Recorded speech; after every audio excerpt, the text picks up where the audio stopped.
What's up, Leo, and welcome into Trivia Tarot. Please remember this is a shadow work channel and requires some bravery and a willingness to look at yourself from a higher perspective in order to grow. Let's thank the ambassadors of the Divine Light for helping us with this message today.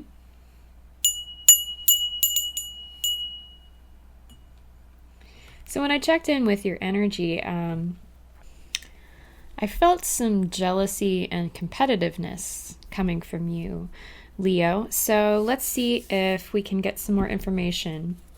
Spirit, why is Leo feeling jealous and competitive at this time?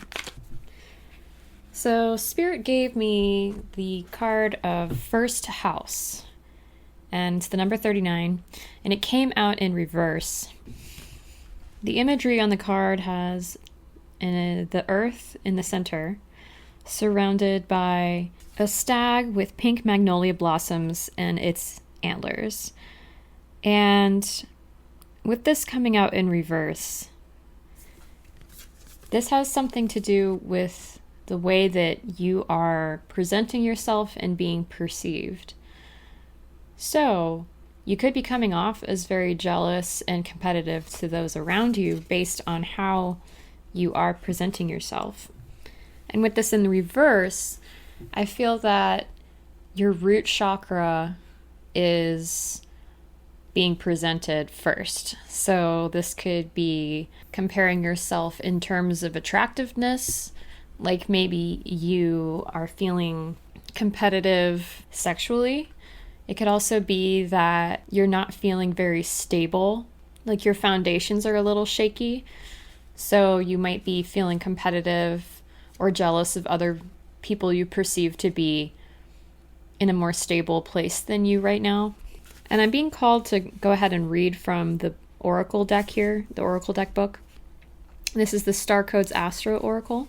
Okay, so take responsibility for how you are perceived. As you walk in the door, assess what you lead with, what your mannerisms, appearance, and signals say. Notice if you lead with charm or prickly defenses, with your mind or your heart, or whether you are versatile, changing your approach to fit the circumstance. Investigate how this first impression affects your identity and interactions. People read what you put out, whether you are acting as a business, as a person, or as a couple, and it's up to you to ensure that how you present yourself matches your intention. If you feel misunderstood, look for a misconception, yours or theirs, underneath any tension, and see what can be done to clear this lens. If you strive to be invisible, neutral, or enjoy an air of mystery, and play your cards close to the chest, it becomes easier for others to project their assumptions onto you. Consider becoming more transparent and letting your inner worth shine. The first house can also bring with it a surge of temper or other strong emotion that rushes to your head like mercury in a hot thermometer. If this happens, bring your awareness back down to your feet. This metaphor also applies to a business or project. Leadership may be too strong, and attention needs to be brought back to the boots on the ground. You are challenged to see beyond the shallowness of appearances, see behind smoke screens, and take responsibility for how you are perceived. Evaluate how you interact with the world as the beginning of a journey of self-discovery, which is basically a summary of what I interpreted from this card. So yeah, it's like this came out in reverse. There could be some masculinity that is leading you, whether you're male or female, doesn't matter. But it's like you have this alpha energy that you're wanting to project, and it's coming off as very competitive, maybe unnecessarily competitive in whatever circumstance you find yourself in. And there's a lot of comparison, self-comparison. So let's see if we can figure out a little bit more about the reason this is coming up for you. So with the High Priestess card here, I feel like some of you are feeling really exposed, or like someone sees right through you. Like you want to project an air of mystery or of like confidence, but you feel that people can see right through you to your insecurities. And it's possible that they can, Leo, which is why this is coming up in your reading, is that while you might be presenting an air of confidence, that's all it is. It's like a projection, I'm hearing fake it till you make it. Like, you're not totally convinced of your own self-worth, of your own attractiveness, of your own leadership capabilities, maybe.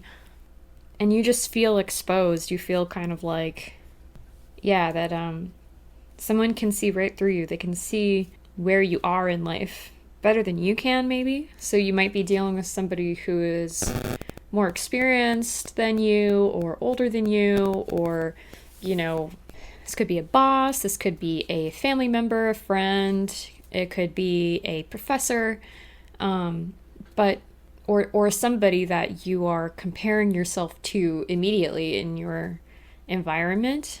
But Spirit wants to tell you that if you feel exposed, you probably are. Like, somebody else probably does understand you better than you realize. And you don't have to project an air of superiority. You don't have to project an air of knowing everything. You don't have to project an air of being the hottest person in the room, whatever it means for you, whatever you're struggling with right now. You don't have to pretend. You don't have to project. You don't have to act as if. You don't have to fake it till you make it. Just be authentic. If you are struggling with any sort of feelings of inferiority, it just means you have to work on that thing and appreciate where you are right now. Every day we're learning. Every day we're growing. Every day, if we put our mind to it, we can improve on the thing that we want to improve on.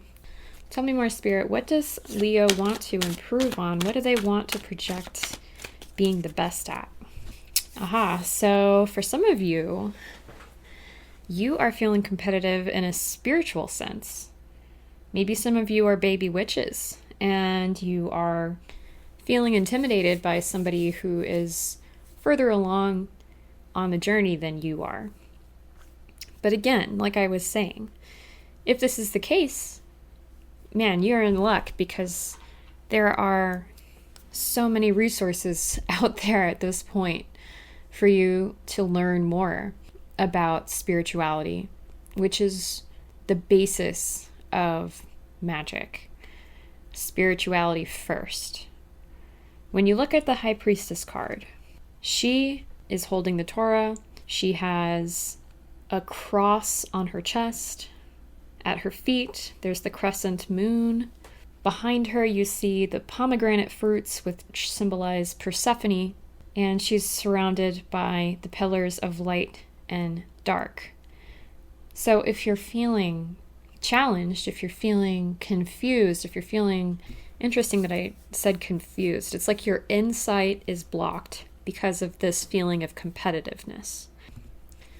Being a witch, being a spiritual person, is not a competition. And if you're getting into that mindset of being better than, or trying to make more powerful magic than someone else, or something like that, you're coming at it from the wrong point of view. It's all about self-growth and self-empowerment.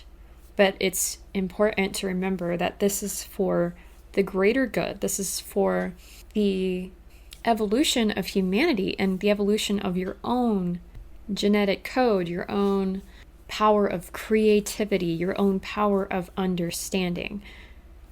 The way that someone else understands spirituality and communes with spirituality and the spirits beyond and all of that, it's all very personal.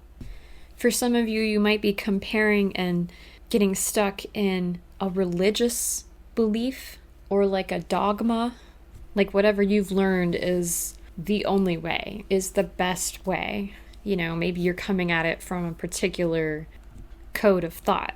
Maybe you're coming at it specifically as a Christian and you're saying that any other path is the wrong path. But if you look at the High Priestess card, the reason why all of these different religions are represented here is that it doesn't matter how you get there. It's about what resonates for you. And the whole purpose of having the light and the dark represented here is balance. Can you find balance in your darkness, in your shadow, with your light? Can you find balance in what you feel, what you intuitively know, versus what you've learned here through books and schooling, through solitude and through relationship? It's interesting that we have this first house card represented by this stag coming out in reverse, like this, let's call it divine masculine energy, or just masculine energy, kind of being the leading energy within you right now, clarified by the High Priestess, which is divine feminine energy. The divine feminine energy here is in touch with her shadow side and her light side. She has gone through hell. She's gone through the shadow, and she has learned so much in the shadow that she is now able to find appreciation for its contribution to humanity's growth. An important aspect of the story of Persephone related to this card is that Hecate, who is the Greek goddess of witchcraft, represented often by carrying a lantern, she was the one who helped Persephone, who was stolen from the world of light into darkness, to help her go through the darkness and maintain her sense of self while doing so that she could come back to the light. So, some of you may be going through a dark patch in your life, and maybe that's part of why you're comparing yourself to somebody else who has elevated themselves a bit more than you have. And with Hecate coming to guide Persephone, many of us turn to witchcraft when we are in a dark patch in our life. And it helps us to kind of find an alternative path to self-actualization.